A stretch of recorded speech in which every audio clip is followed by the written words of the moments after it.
আজকে আমি একটা নতুন ইসেকাই অ্যানিমে এক্সপ্লেন করতে চলেছি। তো গল্প শুরু হয় এক ম্যাজিক্যাল দুনিয়া থেকে, যা ৯টি ভিন্ন জাতি ভাগ করে শাসন করত, যারা হচ্ছে ড্র্যাগনয়েড, এলফ, আভনোজ, dwarfs, demons, dark elfs, centaurs, beast folk এবং হিউম্যানস। এই হিউম্যানসদের মধ্যেই জন্মেছিল একজন তরুণ অ্যাডভেঞ্চারার, যার নাম ছিল লাইট, যার স্বপ্ন ছিল তার পরিবারকে একটি ভালো জীবন দেওয়া। লাইট নিজের জন্মস্থানকে বিদায় জানিয়ে টাকা আর শক্তির খোঁজে যাত্রা শুরু করে।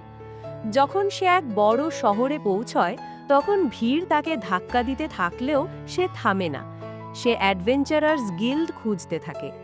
অবশেষে যখন সে গিল্ডে প্রবেশ করে, তখন রিসেপশনিস্ট তাকে স্বাগত জানিয়ে জিজ্ঞেস করে সে কি নতুন অ্যাডভেঞ্চারার হিসেবে রেজিস্টার করতে চায় কিনা। লাইট এটা শুনে মাথা নাড়ে। তখন রিসেপশনিস্ট বোঝায় যে লাইটের সবথেকে নিচের র্যাঙ্ক এফ র্যাঙ্ক থেকে শুরু করতে হবে। এরপর সে জানতে চায় লাইটের কি কোনো স্পেশাল অ্যাবিলিটি আছে।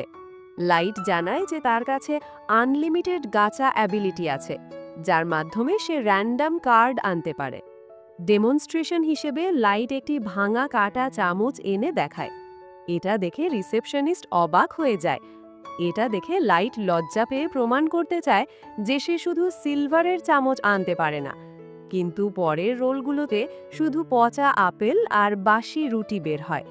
লাইট হতাশ হয়ে পড়ে যে ঠিক এই সময়েই তার ভাগ্য তাকে ছেড়ে দিল।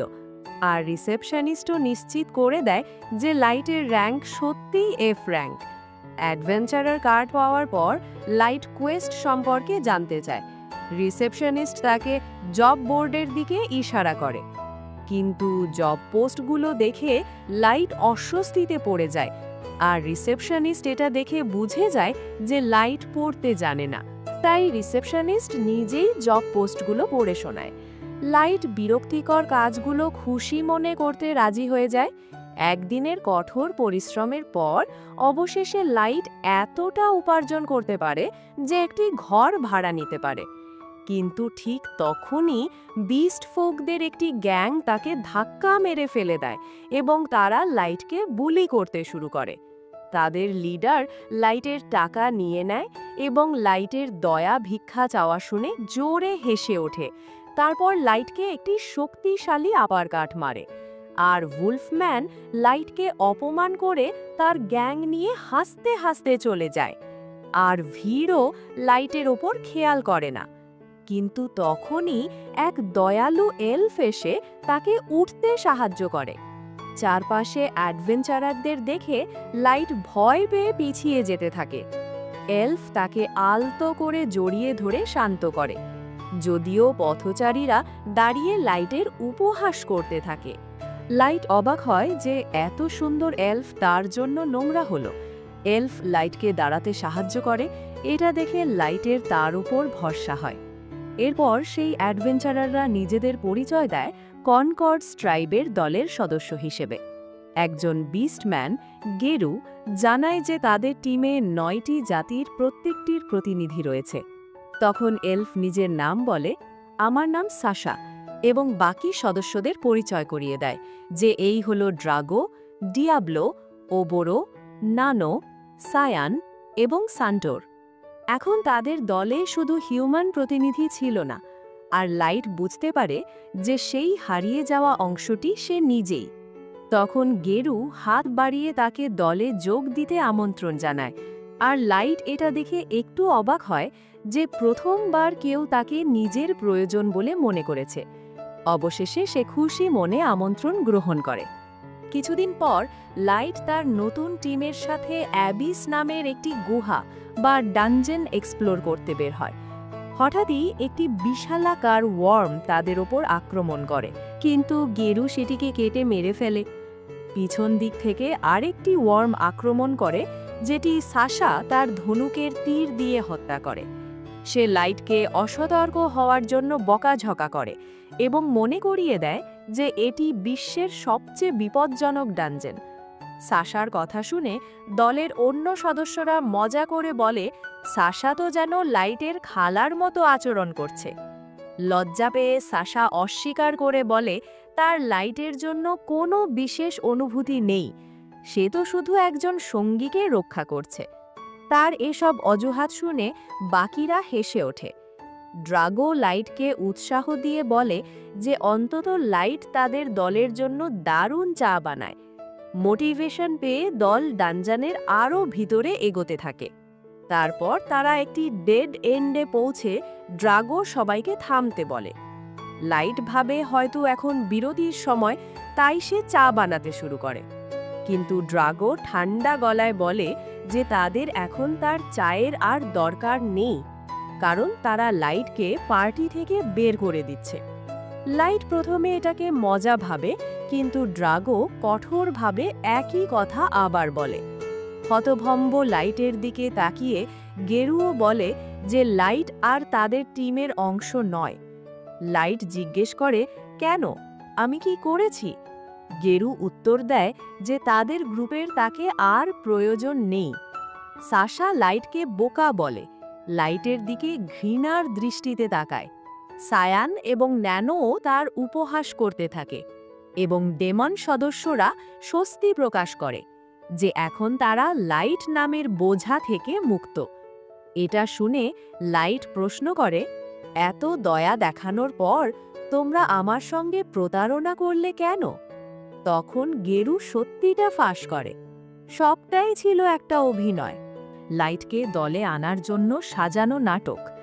লাইট অবাক হয়ে ভাবে, এত শক্তিশালী একটি দল আমার থেকে কি চায়?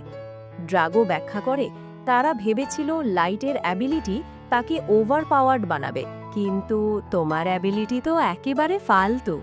এটা শুনে লাইট স্বীকার করে যে তার আনলিমিটেড গাচা অ্যাবিলিটি কখনো কাজে আসেনি। তখন গেরু বলে, তুই একজন ট্যালেন্টহীন হিউম্যান ছাড়া আর কিছু নয়। এমনকি সাশাও স্বস্তি পেয়ে বলে, এখন আমি নিজের মাস্টারের সাথে বিয়ে করতে পারবো। এখন আর আমার এই বোকা ছেলের সঙ্গে প্রেমের অভিনয় করতে হবে না।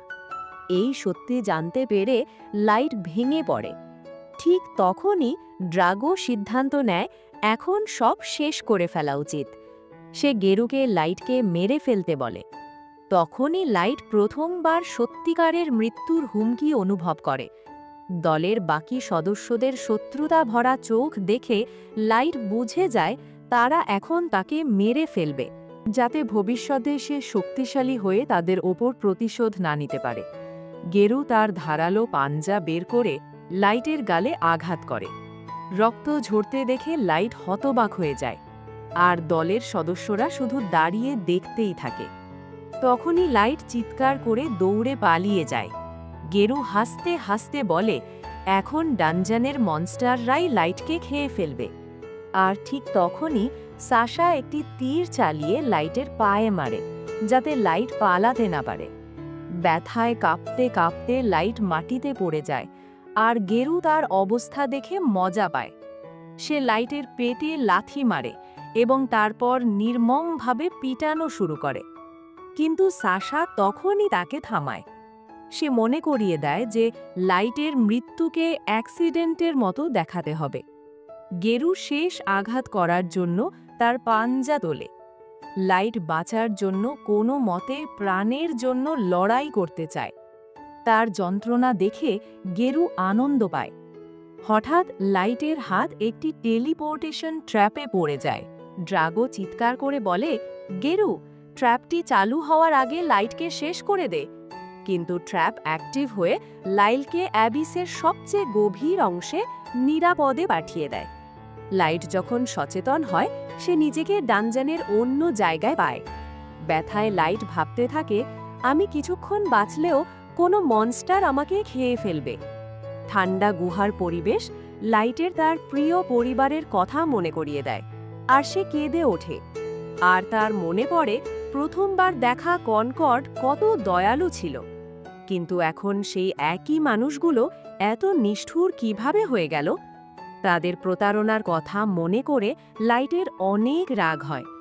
সে এখন বুঝতে পারে না এত শক্তিশালী মাস্টার এবং কনকর্ডের লিডারদের মতো পাগল মানুষগুলোর মধ্যে সে কিভাবে ফেঁসে গেছে। ধীরে ধীরে লাইটের বিভ্রান্তি রাগে পরিণত হয় এবং সে প্রতিশ্রুতি দেয় যে সে প্রতিশোধ নেবে। লাইট উঠে দাঁড়ায়, ঠিক তখনই সে পিছনের দিকে ঠান্ডা অনুভব করে। লাইট ঘুরে দেখে একটি লেভেল 1000-এর মিথিক্যাল বিস্ট তার পিছনে দাঁড়িয়ে আছে। লাইট অবাক হয়ে বলে, এত শক্তিশালী মনস্টার এখানে কি করছে?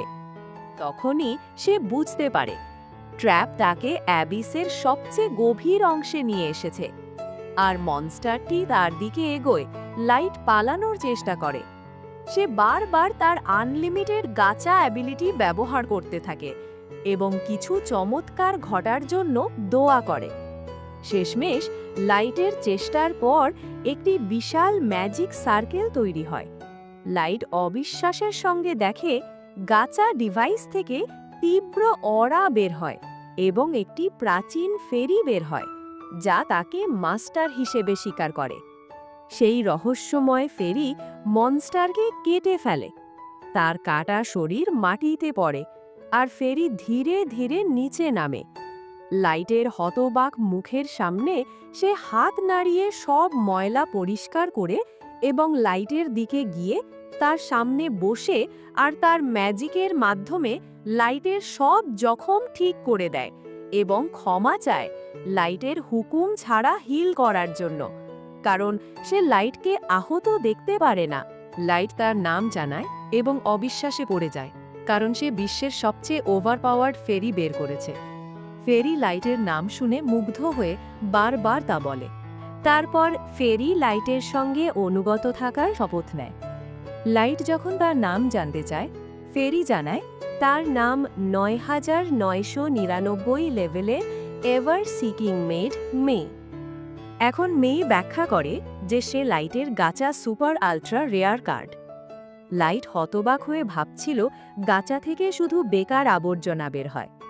তখন মে বলে, আমি সম্পূর্ণরূপে আপনার প্রাপ্য এবং আমি চাই আপনি আমাকে গ্রহণ করুন। তার নিরীহ মুখ দেখে লাইট অবশেষে সম্মতি দেয়। মে কৃতজ্ঞতা প্রকাশ করে এবং বলে যে সে লাইটের গাচা অ্যাবিলিটি পরীক্ষা করতে চায়। লাইট অবাক হয়ে বলে, তোমার অ্যাপ্রেজাল স্কিনও আছে? মে জানায় যে এটি তার ক্ষমতার মাত্র একটি ছোট্ট অংশ। আর লাইটের অনুমতি পাওয়ার সঙ্গে সঙ্গে মেয়ের চোখ ঝলমল করতে শুরু করে। মে বোঝায় যে লাইটের গাচা স্কিলে লেয়ার্স অফ সিক্রেট প্রোটেকশন রয়েছে। মে ব্যাখ্যা করে গাচা স্কিল সারফেসে বেকার মনে হওয়ার কারণ হল সেখানে মানা পাওয়ার খুবই কম, কিন্তু অ্যাবিসের সুপারচার্জড মানা তার রেয়ার পোলের সুযোগ বাড়িয়েছে। মেই লাইটকে সব কার্ড র্যাঙ্ক ব্যাখ্যা করে। এক্সট্রা র্যাঙ্ক এবং সুপার আল্ট্রা রেয়ার থেকে নর্মাল এবং এরার পর্যন্ত র্যাঙ্ক থাকে। লাইট এখনও পুরোপুরি বোঝে না। মেই পরিষ্কার করে যে সারফেসে তার কোনো ভালো কার্ড আসতেই পারত না, কারণ সারফেসে মানা খুব কম। তারপর মে লাইটের বুদ্ধির প্রশংসা করে যে লাইট এত দূর পর্যন্ত এসেছে।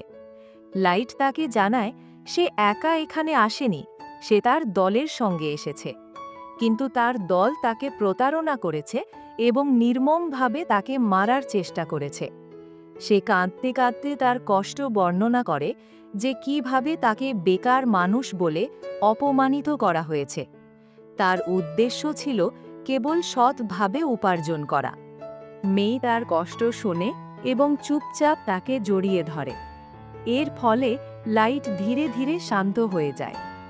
মে বলে, আমি আপনার কষ্টের গভীরতা পুরোপুরি বুঝতে পারবো না, কিন্তু ওই লোকদের শাস্তি দিতে আমি আমার সব শক্তি ব্যবহার করে দেব।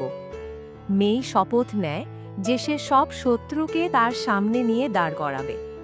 তখন লাইট তাকে থামিয়ে বলে, আমি এত নির্মম হতে চাই না। আমি স্বীকার করি যে এই পরিস্থিতির জন্য আমার নিজস্ব দুর্বলতা দায়ী।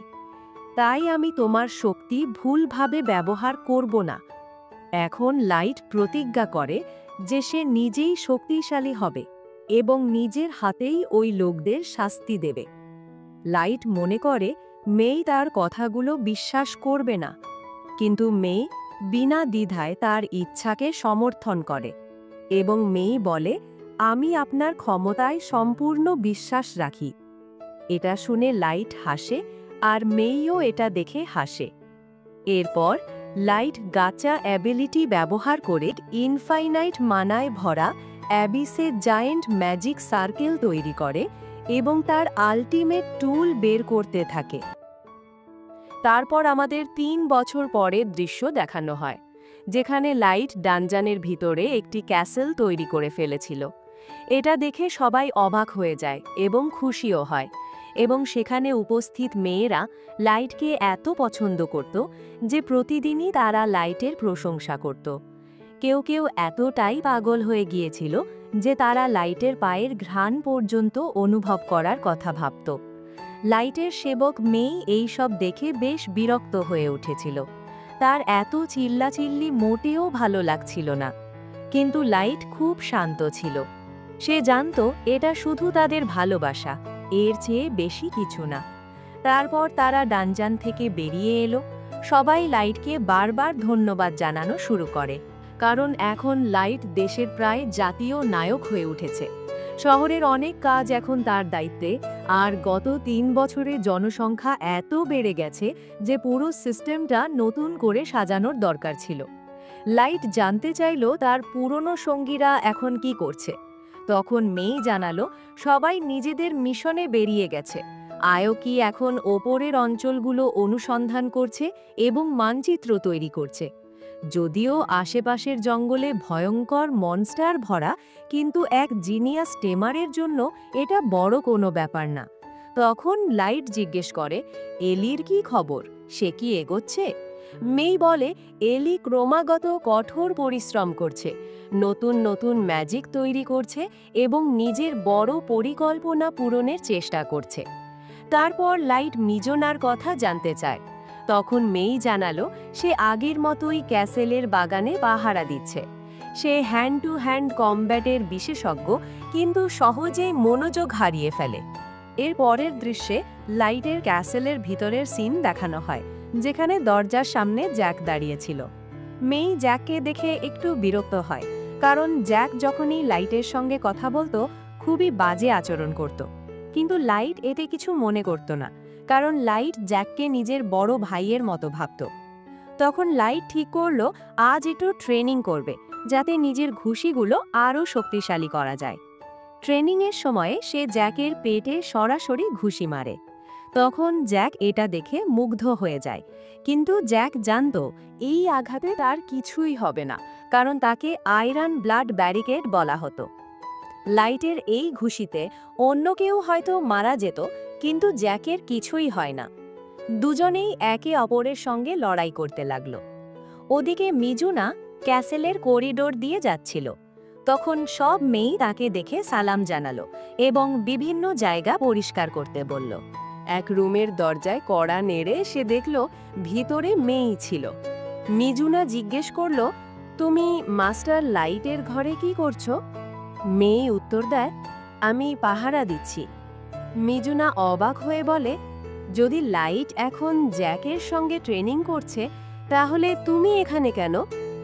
মেই একটু লজ্জা পেয়ে বলে, আমি শুধু মাস্টারের ঘরটা পরিষ্কার করছিলাম।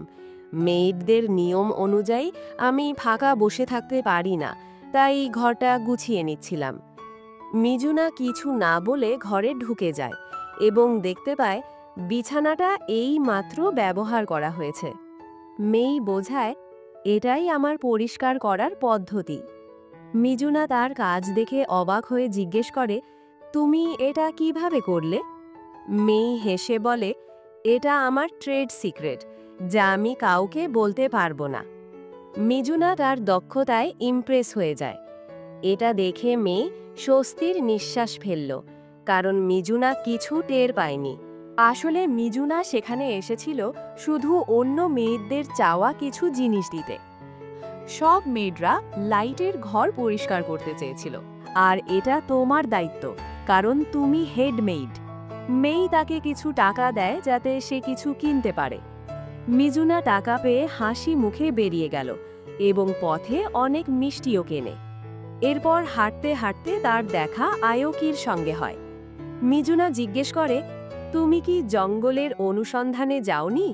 কিন্তু আয়োকি শুধু ম্যাও বলে জবাব দেয়, যা দেখে মিজুনা কনফিউজড হয়ে যায়। তখন তার মনে পড়ে যে আয়োকিকে পরে সামন করা হয়েছিল, কিন্তু তারপরেও বয়সে আয়োকি মিজুনার থেকে বড় ছিল। কিছুক্ষণ পরে আয়োকি একটা কাগজ দেখালো, যেখানে লেখা ছিল কোনো মনস্টার পাওয়া যায়নি। সে মেইর দেওয়া মানচিত্রের অংশ সম্পূর্ণ করে এখন শুধু রিপোর্ট দিতে এসেছে। রিপোর্ট দেওয়ার পর সে আবার পাহারায় বেরিয়ে গেল। ক্যাসেলের আরেক অংশে পৌঁছে মিজুনা ডোরিওকিকে ডাকল, আর সবকিছু পরিষ্কার পরিচ্ছন্ন দেখে মিজুনা লাইটের সিংহাসনে বসে পড়ল। হাত দিয়ে সে ব্যাকরেস্টটা আলতোভাবে ছুঁয়ে বলল, যদি লাইট এখানে থাকতো। কিন্তু হঠাৎ তার শক্তির কারণে সিংহাসনের একটা অংশ ভেঙে যায়। এটা দেখে মিজুনা ভয় পেয়ে দ্রুত ভাঙা অংশটা জুড়ে দিয়ে সেখান থেকে পালিয়ে যায়। দৃশ্য আবার ফিরে এলো লাইট ও জ্যাকের লড়াইয়ে। অনেকক্ষণ যুদ্ধের পর জ্যাক বলল, এবার থামি, চলো একটু গোসল করে আসি। লাইটও রাজি হয়ে যায়। দুজনেই হট স্প্রিংয়ে গোসল করতে লাগলো। তখন জ্যাক খুব খুশি ছিল এবং নিজের মাস্টারের প্রশংসা করছিল। তুমি এখন নিজের শরীরকেই অস্ত্রের মতো ব্যবহার করতে শিখে গেছো। লাইট ধন্যবাদ জানালো, কারণ সে জানত এটা জ্যাকের ট্রেনিং ছাড়া সম্ভব হতো না। তখন জ্যাক বলল, অ্যাবিসের কিছু অংশ এখনও তোমার বিরোধিতা করে। এর মানে সারফেসের ওপরে এখনও অনেক রহস্য বাকি। লাইট ভাবে এই পৃথিবী তার কাছে এখনও অদ্ভুত আর অজানা ছিল। যেদিন তাকে লাথি মেরে দল থেকে বের করে দেওয়া হয়েছিল, সেই দিন থেকে তার ভেতরে গভীর রাগ জন্মাতে লাগল। সে শপথ করল সে আর কখনো নিজের গার্ড নামাবে না। লাইট প্রতিজ্ঞা করল নিজের প্রতিশোধের আগুন সে জীবনের শেষ দিন পর্যন্ত জ্বালিয়ে রাখবে। অন্য দৃশ্যতে মেয়ে তার মেয়েদের ডাকে। সে জিজ্ঞেস করে, তোমাদের মধ্যে কে সেই চিঠি লিখেছিলে? সবাই অস্বীকার করে। তখন মেয়ে নিজে চিঠিটা পড়ে শোনায়, আর বাকিরা হতবাক হয়ে যায়। তারা ক্ষমা চেয়ে বোঝাতে থাকে যে তাদের উদ্দেশ্য খারাপ ছিল না, তারা শুধু মেয়ের কাজ হালকা করতে চেয়েছিল, কারণ তারা জানত মেয়ে সব সময় ব্যস্ত থাকে। মেয়ে রেগে যায়, কারণ বাকিরা সরাসরি তার সঙ্গে কথা না বলে মিজুনার মাধ্যমে সেই চিঠি পাঠিয়েছিল। তাদের মধ্যে এক মেয়ে ভয়ে কাঁপছিল, কারণ সে বুঝতে পেরেছিল এমন অনুরোধ করা উচিত হয়নি। মেয়ে ঠিক করে আর কোনো দাবি সে মেনে নেবে না। সে সাজা হিসেবে নির্দেশ দিল, এখন থেকে সিংহাসন কক্ষ পরিষ্কার করতে হবে হাতে, কোনো টুল ব্যবহার করা যাবে না। তখন মেয়ে ভাবে, আমি শীঘ্রই মাস্টার লাইটের জন্য সারফেসে এক মিশনে যাওয়ার প্রস্তুতি নিচ্ছিলাম এবং আশা করছি সবাই সৎভাবে কাজ করবে। অন্যদিকে মিজুনা ক্যাসেলের করিডোরে সাজানো অনেকগুলো আর্মার মনোযোগ দিয়ে দেখছিল। তখন এলি এসে বলে, তুমি কি আবার মিষ্টি খুঁজছো? মিজুনা মাথা নেড়ে বলে, না, আমি শুধু এই আর্মারগুলো মনোযোগ দিয়ে দেখছিলাম। এলি কিছুই বুঝল না। সে ভাবে হয়তো মিজুনা কোনো পরিদর্শন বা নতুন নির্মাণের কাজের সঙ্গে জড়িত। এলি বলে, আমার প্রজেক্ট এত ভালো চলছে যে অবশেষে ক্যাসেলে ফিরে আসার সময় পেলাম। আশেপাশের দোকানের লোকেরা তাদের কথা শুনে হাসছিল, কারণ কথাগুলো তাদের কাছে একদমই অর্থহীন লাগছিল। তখন এলি বলে, আমার মাস্টার লাইটের সঙ্গে বসে চা খাওয়ার সুযোগ হয়েছে, যাতে আমি ওনাকে আমার প্রজেক্ট কীরকম চলছে সেটা জানাতে পারি। মিজুনা এটা শুনে বলে, এটা তো একদমই অন্যায়। কেন শুধু তোমাকেই মাস্টার লাইটের সঙ্গে বসার সুযোগ দেওয়া হলো? সে জেদ করে বলে, আমিও মাস্টার লাইটের সঙ্গে চা খেতে চাই, আমাকেও একটা মিটিং শিডিউল করতে সাহায্য করো, আর এর বিনিময়ে যদি কখনো তোমার হ্যান্ড টু হ্যান্ড কমব্যাট ট্রেনিংয়ের প্রয়োজন হয় তাহলে আমি তোমাকে সাহায্য করব। এলি কিছু বলার আগেই মিজুনা দ্রুত চলে গেল।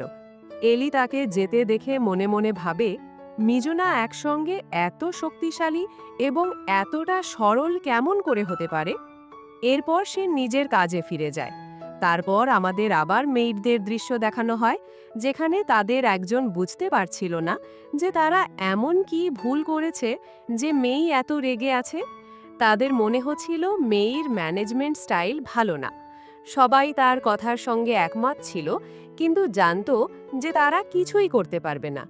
তারা সবাই চাইতো মেই তাদের লাইটের রুম পরিষ্কার করতে দেয়, কিন্তু মেই তাদের এটা করতে দেয় না। তাদের মনে ছিল মেই ছিল প্রথম মেড যাকে মাস্টার লাইট প্রথমে সামান করেছিলেন। তারা শুনেছিল আয়োকিকে দ্বিতীয়বার সামান করতে 3 মাস লেগেছিল। এর মানে সেই 3 মাস ধরে মাস্টার লাইট ও মেই দুজন একা ডানজানে বন্দী ছিল। আর এতদিন ধরে একা থাকা সহজ নয়। আর তখন তো লাইটের লেভেলও মেয়ের থেকে কম ছিল। কেউ ভাবতেও চায় না ওই 3 মাসে তাদের মধ্যে কি ঘটেছিল। ঠিক তখনই মেই সেখানে দিয়ে যাচ্ছিল। সে নিজের সম্পর্কে কথা শুনে থেমে গেল এবং তাদের দিকে তাকালো। মেয়েরা তৎক্ষণাৎ বলল যে তারা সবাই মেয়ের প্রতি ডিভোটেড। কিন্তু মেই তাদের বিশ্বাস করল না। সে তাদের ধমকাতে শুরু করলো। কিছুক্ষণ পর তারা ব্যাখ্যা দিল যে তারা শুধু একটু ঈর্ষা বোধ করছিল, কারণ মেই ছিল মাস্টার লাইটের প্রথম সামান। এটা শুনে মেই বলে, ওই 3 মাস যখন আমরা একা ছিলাম, তখন লাইট সারাদিন শুধু মার্শাল আর্টসের বই পড়ত। তোমরা যেসব বাজে কথা ভাবছ তার জন্য আমাদের একদম সময় ছিল না। আর আমি তো এটা ভাবছিলাম যে আমি হয়তো তোমাদের কিছু কঠোর আদেশ বেশি দিয়ে ফেলেছি। কিন্তু এখন বুঝলাম আমি ভুল ছিলাম, কারণ মেয়েডরা তো কখনো ক্লান্তই হয় না। তাই এখন থেকে তোমরাও সিংহাসন কক্ষ পরিষ্কার করবে। সারা রাত তারা একটানা পরিষ্কার করতে থাকলো, কিন্তু হঠাৎ সেই জায়গাটাই ভেঙে পড়ল যেটা আগে মিজুনা ভেঙেছিল। সবাই হতবাক হয়ে গেল। পরের দিন তারা অবশেষে লাইটের সঙ্গে দেখা করল, কিন্তু তখন তারা ঈর্ষা অনুভব করল, কারণ লাইট আয়োকির সঙ্গে এমন আচরণ করছে যেন সে সত্যিই একটা বিড়াল। অন্যদের এটা একদমই অন্যায় লাগলো। হঠাৎ এক হেল হাউন্ড তাদের সামনে হাজির হলো। এটা দেখে লাইট ভয় পেয়ে গেল, কারণ তার অতীতের সেই স্মৃতিগুলো এখনো তাকে ভয় দেয়। কিন্তু সেই হেল হাউন্ড মেয়েদের পাওয়ার দেখে পিছিয়ে গেল। তখন লাইট এসে সবাইকে শান্ত করালো এবং বলল, ওই হেলহাউন্ডকে একা ছেড়ে দাও। তখন তারা জিজ্ঞেস করল, আমাদের এখানে ডাকা হয়েছে কেন? লাইট বলল, আমি মেয়ের কাছ থেকে একটা খবর পেয়েছি যে মেয়ে সবার জন্য ফাঁদ পেতেছে। এটাই ছিল লাইটের প্রতিশোধের সময়। 3 বছরের প্রস্তুতির পর এখন সব শুরু হতে চলেছে। আর এখন এর নেক্সট এপিসোড দেখার জন্য তাড়াতাড়ি এই চ্যানেলকে সাবস্ক্রাইব করে তার পাশে থাকা বেল আইকন ক্লিক করে অল নোটিফিকেশন সিলেক্ট করে দিয়েন, যাতে এর নেক্সট এপিসোড আপলোড দেওয়ার সাথে সাথে আপনাদের কাছে নোটিফিকেশন চলে যায়। তো টেক কেয়ার অ্যান্ড আল্লাহ হাফিজ গাইস।